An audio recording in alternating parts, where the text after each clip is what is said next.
जय हिमालय, जय भारत। मैं जर्नलिस्ट डॉक्टर हरीश लखेड़ा इस बार नई कड़ी के साथ हिमालय लोक चैनल में आपके सामने उपस्थित हूँ। जब तक मैं कहानी को आगे बढ़ाऊं तब तक इस चैनल को लाइक और सब्सक्राइब अवश्य कर दीजिए।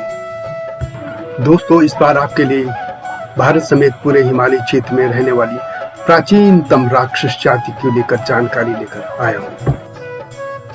इस वीडियो में वैदिक व पौराणिक काल सहित प्राचीन कालखंड की बात करूंगा। आज राक्षसों के बारे में पहले तो पौराणिक तौर पर और फिर इतिहास की दृष्टि से जानकारी दूंगा। इस वीडियो में इतिहास के साथ ही हमारी पौराणिक मान्यताओं को भी आधार बनाया गया है। हम सभी बचपन से राक्षसों के बारे में सुनते आए हैं। मान्यता है कि प्राचीन काल में राक्षस रहते थे। लंकाधिपति रावण को भी राक्षस कहा जाता है। हिमालयी क्षेत्र में भी राक्षसों से संबंधित लोक कथाएं और कहानियां मिलती हैं। उत्तराखंड में बीराबैन समेत कई लोक कथाओं में राक्षस भी एक पात्र है। हिमाचल प्रदेश में देवी के रूप में पूजी जाने वाली हिडिंबा भी राक्षस कुल की थी। हिमाचल प्रदेश में तो राक्षस नृत्य भी होता है और कुछ लोग राक्षस और असुरों को जो एक ही मान लेते हैं वह गलत धारणा है, जबकि दोनों ही अलग अलग हैं। इस बारे में विस्तार से बताने से पहले आपको हिमालयी क्षेत्र में मानव सभ्यता के विकास पर भी कुछ जानकारी दे देता हूं। प्राचीन ग्रंथों के अनुसार सृष्टि की उत्पत्ति हिमालय से ही हुई। केदारखंड के पास ही प्रथम नारी शत्रुपा और प्रथम पुरुष मनु का मिलन हुआ था। सुख सागर याग्नि श्रीमद् भागवत के अनुसार सृष्टि की रचना के लिए ब्रह्मा जी ने अपने शरीर को दो भागों में विभाजित किया था। एक का नाम का और दूसरे का नाम या अर्थात काया था। इन दो भागों में से एक से पुरुष तथा दूसरे से स्त्री की उत्पत्ति हुई। पुरुष का नाम स्वयंभू मनु और स्त्री का नाम शत्रुपा था। इन्हीं प्रथम पुरुष और प्रथम नारी के संतानों से संसार के प्रथम जनों की उत्पत्ति हुई। मनु की संतान होने के कारण वे मानव कहलाए। सनातनी मान्यता है कि प्राचीन मानव सभ्यता हिमालय क्षेत्र से ही पनपी थी। वेद और महाभारत में विभिन्न स्थानों पर वर्णन मिलता है कि आदिकाल में हिमालय क्षेत्र में प्रमुख तौर पर देव, दैत्य, दानव, राक्षस, यक्ष, गंधर्व, वसु, अप्सराएं, पिशाच, सिद्ध, मरुदगण, किन्नर, किरात, नाग, मानव, बानर आदि जातियां रहती थी। उस कालखंड में देवताओं को सुर और दैत्यों को असुर कहा जाता था। पौराणिक ग्रंथों में प्राचीन काल की कई मानव जातियों का जो उल्लेख मिलता है उसका मैं पहले ही उल्लेख कर चुका हूं। कहा जाता है कि ऋषि कश्यप की कई पत्नियां थी और उनकी पत्नी अदिति से देवताओं की उत्पत्ति हुई, जबकि दिति से असुर, धनु से दानव तथा कद्रु से नाग उत्पन्न हुए थे। हिमालय क्षेत्र यक्षों का निवास स्थल भी रहा है। महाभारत में ज्येष्ठ पांडव युधिष्ठिर और यक्ष के बीच संवाद का वर्णन हम जानते ही हैं। कुछ लोग यक्षों को ही खस मानते हैं। पूर्व वैदिक काल में हिमालय के ढलानों यानी शिवालिक पहाड़ियों घाटियों में देवों के साथ ही दानव यानी दैत्य भी रहने लगे थे। बाद के कालखंड में इन क्षेत्रों में राक्षस भी रहते थे। अब ये राक्षस कौन थे, मैं दोस्तों अब यही बता रहा हूं।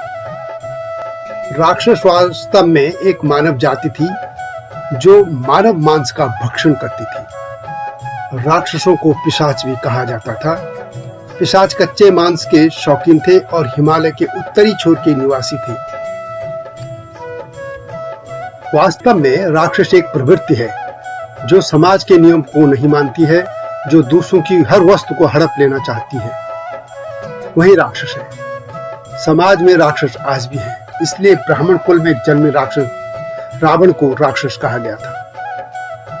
रामायण काल में उनके समाज के कई लोग भी मांस मानव का खाते थे।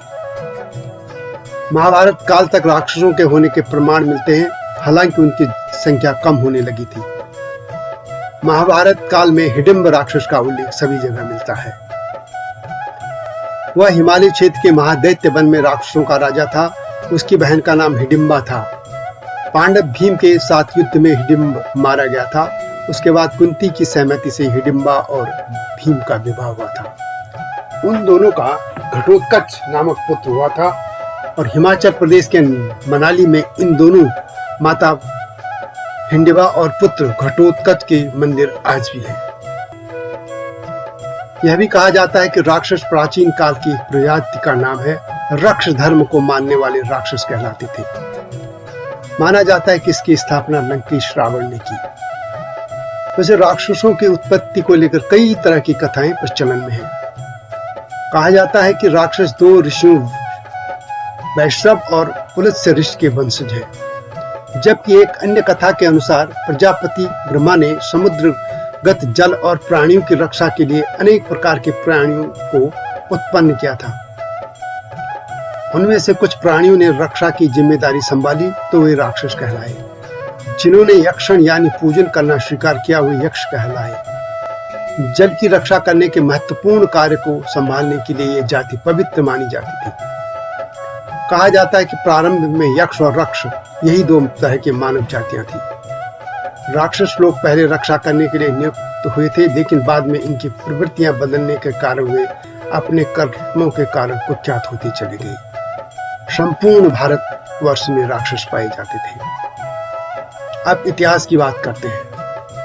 राक्षसों को पैशाच भी कहते हैं।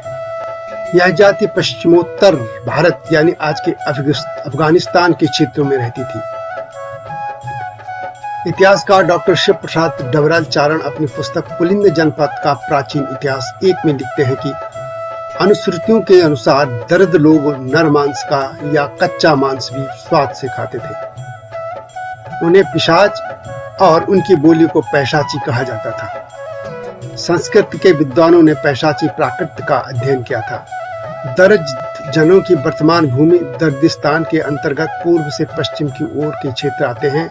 इनमें गिलगित, कश्मीर, सिंधु और स्वात नदियों के प्रदेश, कोहिस्तान, चित्राल और काफिरिस्तान शामिल हैं।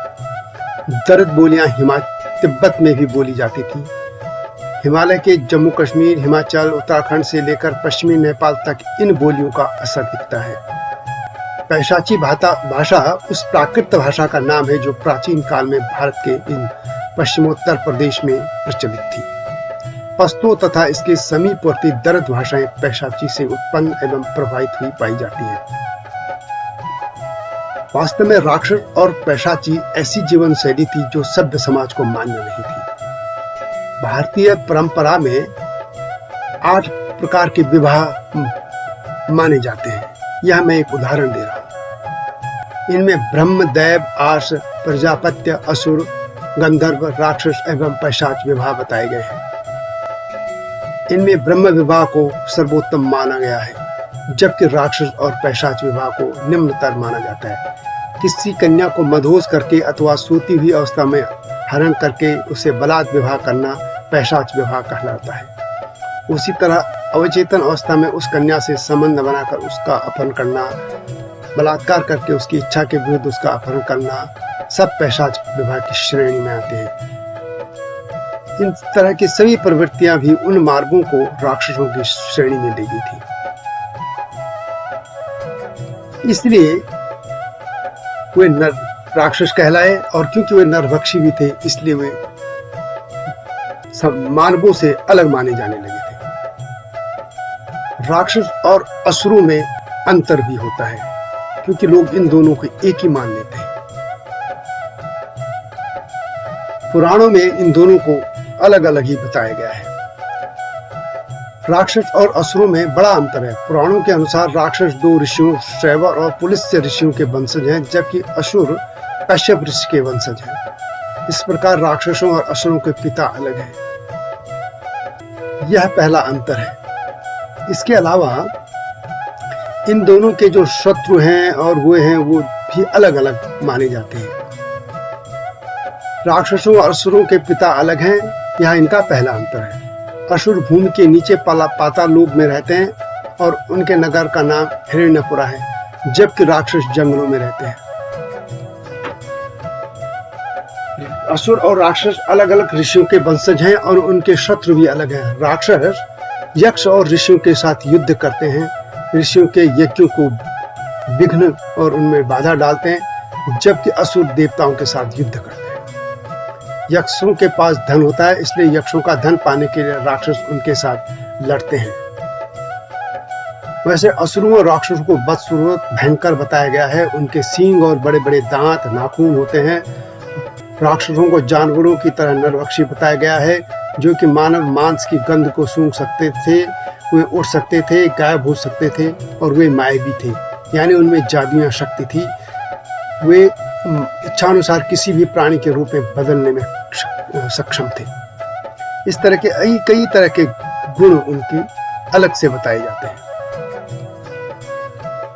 वास्तव में मानव सभ्यता के इस विकास में मानव की कई प्रजातियां नरभक्षण करती रही हैं। राक्षस भी इनमें शामिल रहे हैं। 19वीं शताब्दी तक दक्षिण प्रांत महासागरीय कुछ देशों की संस्कृति में नरभक्षण के प्रमाण मिलते हैं। कहा जाता है कि मेलेनेशिया में तो मानव मांस के बाजार लगते थे। फिजी को कभी नरभक्षी द्वीप यानी कैनिबल आइलैंड के नाम से जाना जाता था। कुछ वैज्ञानिकों का मानना है कि निएंडरथल लोग नरभक्षण किया करते थे। क्रोएशिया में क्रापीना गुफा में उनके मानव मांस खाने के सबूत भी मिले हैं। भीषण अकाल काल में कभी कभी नरभक्षण करने की घटनाएं हुई हैं। इतिहासकार मानते हैं कि 15,000 साल पहले कई मानव जातियां मनुष्य का ही मांस खाती थी।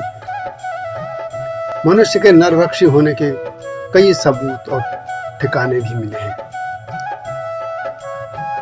करीब 1 लाख पुराने अवशेष भी इसी ओर संकेत करते हैं। निएंडरथल मानव शायद अपने दुश्मन आदि मानवों का शिकार करते थे या फिर अपने ही लोगों में से कुछ को मारकर खा जाते थे।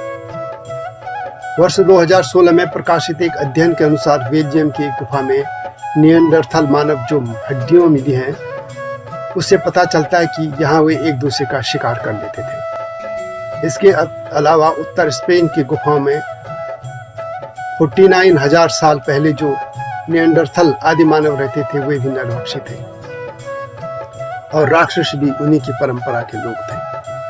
और हिमालय की कंदराओं में भी कुछ राक्षस रहते थे जो धीरे धीरे विलुप्त होते चले गए थे। और भारतवर्ष में भी हर क्षेत्र में इस तरह के नरभक्षी लोग होते थे जिनको राक्षस कहते थे। इस तरह के मानव संसार के हर क्षेत्र में रहे हैं और उनके नाम अलग अलग भले हों, लेकिन भारत में उनको राक्षस कहा जाता था। तो दोस्तों, यह थी राक्षसों की कहानी। आपको कैसी लगी अवश्य बताएं। हिमालयी लोक चैनल को लाइक व सब्सक्राइब करना न भूलना। इस चैनल का टाइटल सॉन्ग भी अवश्य सुनना हो, मैंने ही लिखा है और इस हमारे हिमालयी लोक चैनल में है। अगले वीडियो की इंतजार कीजिए। तब तक जय हिमालय, जय भारत।